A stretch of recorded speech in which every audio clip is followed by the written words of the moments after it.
The Feh Channel for the reveal of Book 8 is out now. We still got a bit to the update, but let's talk about everything that was revealed.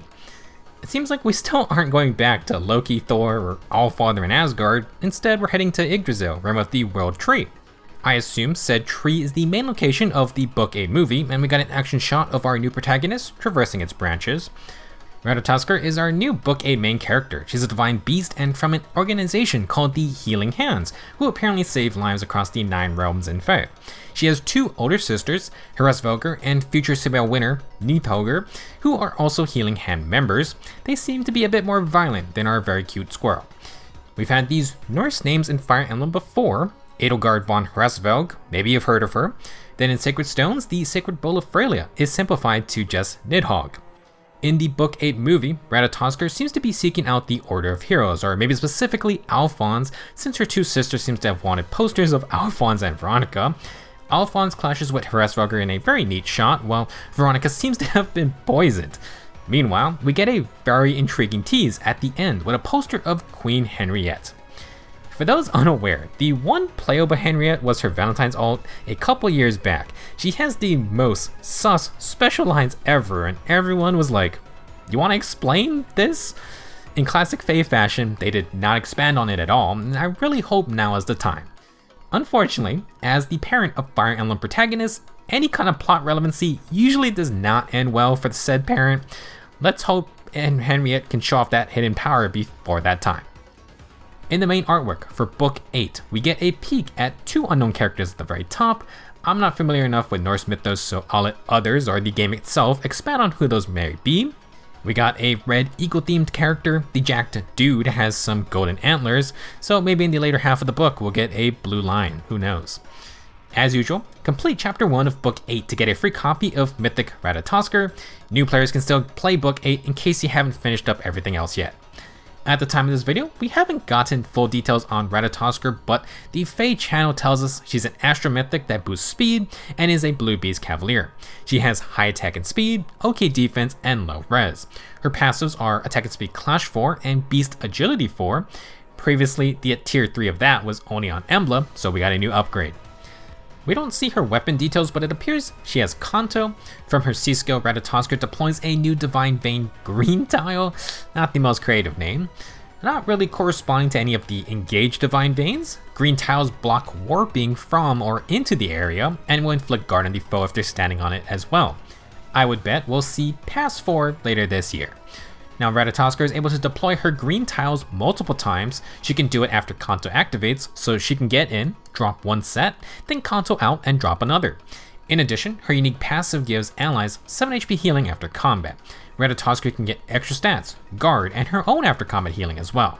Generally speaking, if you struggle with warp-based attackers, Ratatoskr could be an extremely nice addition to your team. Next up, Book 8 Celebration Rewards. A lot of multiples of 8 for Book 8, including login bonuses for Heroic Grails, Divine Codes, and Dragon Flowers. There are quests for more Dragon Flowers and Divine Codes, lots of Arena Medals, Sacred Coins, and 8 orbs. 3 orbs. I guess the extra bar tray would have cost them too much.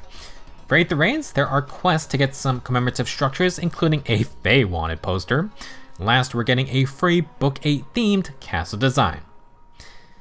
For the next New Heroes banner, it's going to be an Awakening Kids banner. The 4-star focus appears to be Laron, or as I've been calling him for the past decade, Lauren. Laron is going to come with Attack and Res Ideal 3 and Rouse Attack and Res 3. That will complement his typical mage stat spread of high attack and resistance, lower defense, and that oh so awkward 30 base speed. To stand out, Laron is going to be our first non-5-star permanent colorless mage. That's pretty cool. Unfortunately, that means his only 2 weapon options are his Deer Tome and Nime's Vulture Tome. Oh dear. Now, for the 5 stars, our one regular unit is Severa. She's been around, but we finally get her regular original form. Severa looks like our new Swordmaster for the month. She has Godlike Reflexes, so assuming very high speed, and her weapon at least has accelerated specials. It looks like she has another 40% Deer baked in somewhere, and she heals 7 HP on hit, so I assume she has attack and speed finish 4. Based on the debuffs, she may have a Dodge 4 or Temper 4 B skill, maybe no follow-up 4. She also buffs up after combat, so maybe she has Speed Smoke 4 as well. We'll find out shortly. Our third unit is Rearmed Lucina, who apparently hates pants.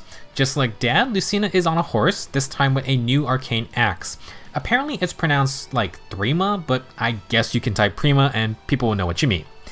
I was hoping this would be the arcane axe with a free fall baked in, but this Lucina is full speed, so it could be something like Arcane Lewin or Devour in axe form. Future Sight is for sure another swap plus extra action assist, and Lucina even has speed and defense snag for like Rearmed Fall and Crom. Her other skills are attack and speed clash, and I believe that's a new alarm, defense and res. Depending on what that axe actually does, this could be a nice inheritance package for my son Seth, who I've been waiting to indulge on. As usual, our new units are joined by our Book 8 freebie, Ratatoskr. Good luck summoning, the holiday season is upon us. For those who are low on orbs like me, regular Inigo is joining the fun as well. I assume he's an instant demo, but we are getting 2 free copies via some quests. Inigo is going to be another sword infantry unit, but unlike his alter ego, this guy worked on his footwork, or maybe he's just younger. Solid 45 base speed with a nice balance of stats all around. He has Wrath 3, which is at least interesting, and a new inheritable, No Blade Plus. Attack and speed form grants plus 5 attack and speed, and Cynthia has Drive Attack 2, which is plus 3 attack. That means No Blade grants plus 5 attack and speed, and some other effect. The Grand Hero Battle unit to start Book 8 is going to be Valadar, finally. Of course, he's a red Grand Hero Battle mage, but I'm praying for something besides a gimmicky weapon. Stat-wise, Valadar is showing us something different already with no speed, instead having pretty good defense with high attack and res. His base kit has ploy debuffs with Glacies and a very bold Brash Assault 3.